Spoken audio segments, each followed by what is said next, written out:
பொறுப்பேற்றதும் மாபெரும் வளர்ச்சி திட்டங்களை செயல்படுத்தினார். 3 ஆண்டுகளில் முத்தலைமுறை பேசும் அளவிற்கு எண்ணற்ற செயல்பாடுகள். இளைஞர்களை உற்சாகப்படுத்த பங்குதோறும் தினசரி ஜெபமாலை, தினசரி திருப்பலி சவால், எடை குறைப்பு சவால் போன்ற எண்ணற்ற சவால்கள். இளைஞர்களின் திறமைகளை மெருகேற்ற ஜெபக்குழு, ஊடகக்குழு, பாடகக்குழு, நடனக்குழு, பேச்சாளர் குழு, அச்சாக்க குழு, அரசியல் குழு போன்ற பல குழுக்களை ஆரம்பித்தார். மிக குறிப்பாக இளைஞர் பணிக்குழு வரலாற்றிலேயே நம் மறை மாவட்டத்தில் உள்ள 122 பங்குகளின் இளைஞர் குழுவை தமிழக கத்தோலிக்க இளைஞர் இயக்கத்தில் பதிவு செய்ய வைத்தது இதுவே முதன்முறை. வாரந்தோறும் வெவ்வேறு பங்குகளில் பல விளையாட்டு போட்டிகள், விவிலிய போட்டிகள் என இளைஞர்களை என்றுமே துடிப்புடன் வைத்துக் கொண்டு அவர்களின் பணியில் 50% இறைப்பணிக்கும், 30% சமூக பணிக்கும், 20% கலாச்சார பணிக்கும் தயாரிக்க வழிவகுத்தார். அருட்தந்தை ரொனால்ட் ரிச்சர்ட் அவர்கள் இளைஞர் இயக்குநராய் பொறுப்பேற்றதும் கொரோனா பெருந்தொற்று காலத்தில்தான். இளைஞர்களை துடிப்போடு உற்சாகமாய் வைத்துக் கொள்ளவும், ஜெபத்தில் வளர்த்தெடுக்கவும் 2021 மே 16 அன்று தொடங்கப்பட்டது. இந்த ஜெபக்குழு வழிநடத்த தன்னார்வமாய் தலைவராய் பொறுப்பேற்றார் செல்வன் விஜயன் அவர்கள். இன்று அனைத்து பங்கு இளைஞர்களும் இந்த அளவுக்கு அனைத்து காரியங்களிலும் ஈடுபாடுடன் இருப்பதற்கு மிக முக்கிய காரணம் அனைவரும் ஒன்றிணைந்து செயல்படும் ஜெபக்குழு அடித்தளமிட்ட செயல்பாடுகள். 2021 மே 24 அன்று முதல்தான் தினசரி இணைய வழி ஜெப வழிபாடு துவங்கியது. ஜெப வழிபாடு தொடங்கி 100 நாள் ஆனது, 200 நாள் ஆனது, ஓராண்டும் நிறைவு பெற்றது. 550வது நாள் கொண்டாட்டமும் முடிந்தது. இவ்வாறு 2 ஆண்டுகளை கடந்து 1000வது நாளை எட்டி பிடித்து 1050வது நாளையும் ஏப்ரல் 7 அன்று தொட்டு மகிழ்ந்து தொடர்ந்து 3ஆம் ஆண்டு நோக்கி ஜெபித்து வருவது இக்குழுவின் மாபெரும் சாதனை. இது மட்டுமல்லாமல் இக்குழு பல செயல்பாடுகளை முன்னெடுத்துள்ளது.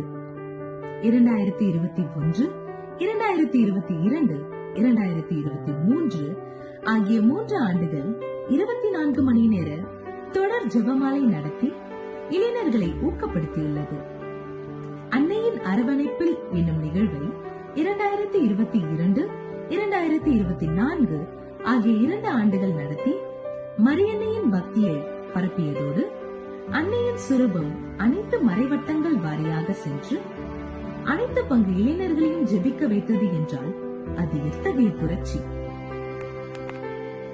அது மட்டுமா, நம் உயர்மறை மாவட்டத்தின் கடைக்கோடி பங்கிற்கும் ஜெபக்குழுவின் இறைப்பணி சென்றடைய 2021ஆம் ஆண்டு அல்போன்சாபுரம் மறைவட்ட பங்குகளுக்கு திரையாத்திரை, 2022ஆம் ஆண்டு எழும்பூர் மறைவட்டத்திற்கு சென்று தவக்கால சிலுவை பாதை, இணைய வழியில் அழகோவியமே என்னும் பெயரில் பேச்சு, கவிதை, ஓவியம் ஆகிய போட்டிகளை நடத்தி இளைஞர்கள், சிறியவர்கள், பெரியவர்கள் என அனைத்து வித நபர்களையும் அதிக எண்ணிக்கையில் பங்கு பெற வைத்தது இக்குழுவின் மிக முக்கிய சிறப்பு.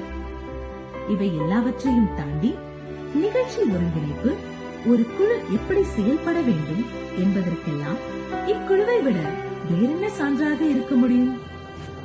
ஏனென்றால் இக்குழுவுக்கென்று ஒரு சில தனிப்பட்ட தனித்துவ பண்புகள் இருக்கிறது. முக்கியமாக இக்குழுவின் செயற்குழு உறுப்பினரை தேர்ந்தெடுக்க சிறப்பு நேர்காணல், அந்த நபரை பற்றிய பின்புலம் ஆகியவைகளை கொண்டே அவர் செயற்குழு உறுப்பினராக தெரிவு செய்யப்படுகிறார். தங்கள் தனித்திறமையால், ஈடுபாட்டால் தடம் பதித்து இந்நாள் வரை பல உறுப்பினர்களாக இருந்து வருகின்றனர். இளைஞர் பணிக்குழுவின் செயல்பாடுகளை இளைஞர்களிடம் கொண்டு சேர்ப்பதிலும் ஒற்றுமையோடு செயல்படுத்துவதிலும் ஜெபக்குழு முக்கிய அங்கமாய் இருக்கின்றது. மேலும் இக்குழுவில் இருப்பவர்கள் வெவ்வேறு பங்கை சார்ந்தவர்கள், பலதரப்பட்ட வயது பிரிவினர். இருப்பினும் பதவி, பொறுப்புகள் என எதுவாக இருப்பினும் அவர்களுக்குள் எவ்வித பாகுபாடுகளும் இருப்பதில்லை. குறிப்பாக இந்த குழுவிற்கென்று தனிப்பட்ட நிர்வாக அமைப்பு என ஒன்று இருக்கிறது. அது வித்தியாசமானது. அதாவது சர்வாதிகார கூட்டாட்சி என சொல்வார்கள். ஆங்கிலத்தில் அத்தாரிட்டேரியன் பெடரலிசம் என்பதாகும். ஜனநாயகம் அல்லது ரஷ்யா, அமெரிக்கா போன்ற உலக நாடுகளில் பின்பற்றப்படும் ஆட்சி முறையாகும். இத்தகைய கொள்கைகள் மற்றும் வளர்ச்சி திட்டங்களை இக்குழு 3 ஆண்டுகளாக வேகம் குறையாமல் சிறப்புற செயல்பட முக்கிய காரணியாக அமைந்துள்ளது. அதோடு நின்றுவிடவில்லை இக்குழு. இளைஞர்களின் அடுத்த கட்ட வளர்ச்சிக்காய் 3 உறுப்பு குழுக்களை ஜபக்குழு தன்னகத்தை வைத்துள்ளது. வேலை வாய்ப்பிற்கு வழிகாட்ட கிறிஸ்து வேலைவாய்ப்பு குழுவும், மென்பொருளோடு விளையாட ஆசீர்வதிக்க பெற்ற கார்லோ தொழில்நுட்ப குழு, சமூக வலைத்தோடு சிந்திக்க மற்றும் செயல்படுத்த புனித பிரான்சிஸ் சலேசியார் இலக்கமுறை செயல்பாட்டு குழு, ஜபக்குழு மற்றும் 3 உறுப்பு குழுக்கள் என அனைத்தும் சிறப்பாக இளைஞர்களின் வளர்ச்சி பாதையை நோக்கி நகர்கிறது. இளைஞர் பணிக்குழு பொறுப்பாளர்கள் மாறினாலும், ஆட்சியே மாறினாலும், இக்குழு என்றென்றும் மாறாமல் தங்களுக்கென தனி சாம்ராஜ்யம் அமைத்து தன் முத்திரையை பதித்துள்ளது. இவை அனைத்திற்கும் ஒத்துழைப்பாய் இளைஞர் இயக்குனர் அருட்பணி ரொனால்ட் ரிச்சர்ட் திறம்பட செயலாற்றியுள்ளார்.